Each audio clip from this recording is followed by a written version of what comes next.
So that's part of the egress study, is that, you know, they verify that primarily the inspection is outside, but these are some of the things that an inspector would notice if all of a sudden there's a locked door, he'd make you aware. And believe me, even San Jose has some horror stories. I got a fire escape that we're doing for San Jose after we taught them a class, where this building, let's say this is the building, a 10-story, had an egress to a common right-of-way. A building behind, they actually built on top of the right-of-way, and it was already part of their parking garage. So this building exited into a parking garage that was locked. It's like, and that was, so it became, you know, and nobody caught it. But our inspector caught it, because as you go through the whole process, if you get landlocked somewhere, okay? All right, so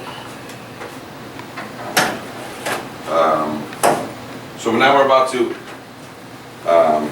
go into the inspection procedure, and we'll step out. So you guys can walk the whole thing with me, and the norm is very simple. You start at the bottom, the cantilever, and you walk slowly up, because you're investigating. You won't run out of breath. When you come down videotaping, it's easy, because you're always going down a set of stairs, you never run out of breath. You do it ever in reverse, what happens is, you start at the top, you go down, then you start videotaping up, and you're by the 7th floor. You're videotaping. It's just, so that's just a quick way. Also, all 5-year inspectors, including 1-year inspectors, should be wearing a vest. And that is because people looking outside, they see you're going to get calls to the fire department, the police department saying, hey, I got some guy, residential or commercial buildings. But as soon as they see something like this,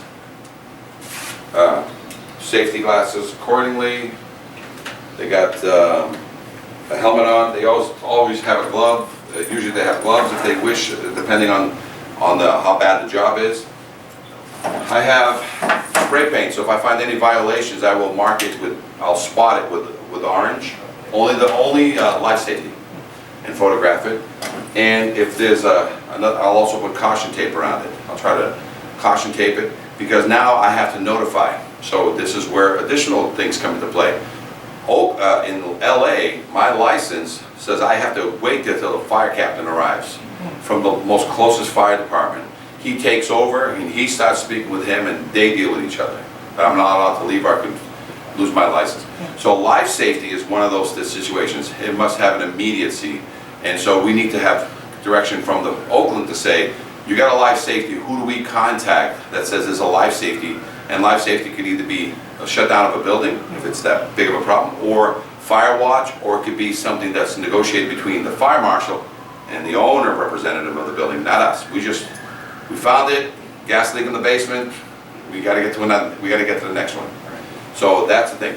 1 years are just that. If a 1 year finds a life safety, that means the 5 was a garbage inspection. A 1 year cannot find the life safety.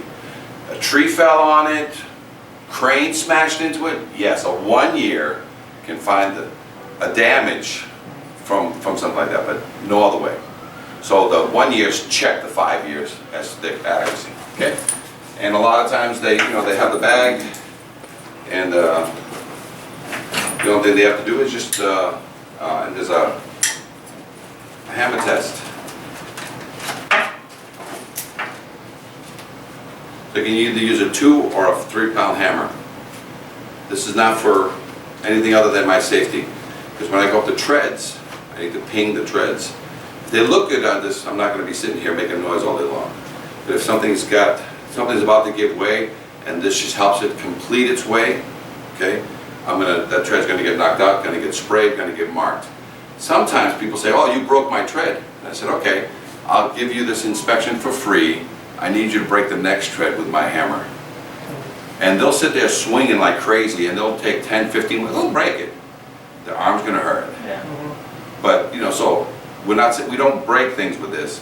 We just basically conclude its path, meaning it was going to be your foot that was going to make it go. It was going to be a tenant in this building that was going to make it go. So we just complete that, mark it, identify it, call it a day. But if something else gets a ping and a thud, so if it's in good order, it'll ping.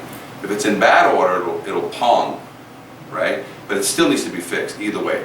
if we've identified internal rust in a connection, it still needs to get repaired. This is just for my safety. As I go along and I find anything that's a questionable, I'll stop pinging it, just for my own safety. Okay? All right, and the last piece of the puzzle is, you know, the inspector wears this along the back of his, small of his back. That way he's able to take pictures and do whatever needs to be done. Okay? Let's go out and play.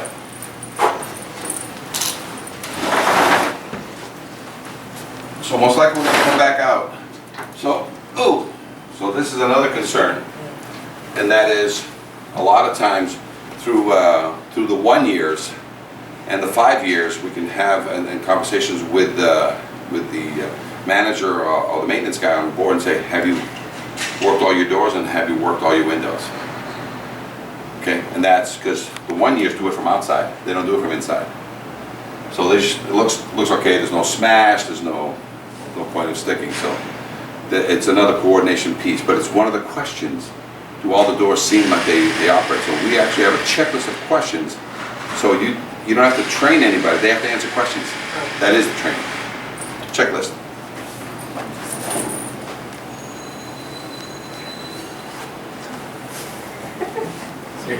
So you don't want to go out there. Am I? Am I though?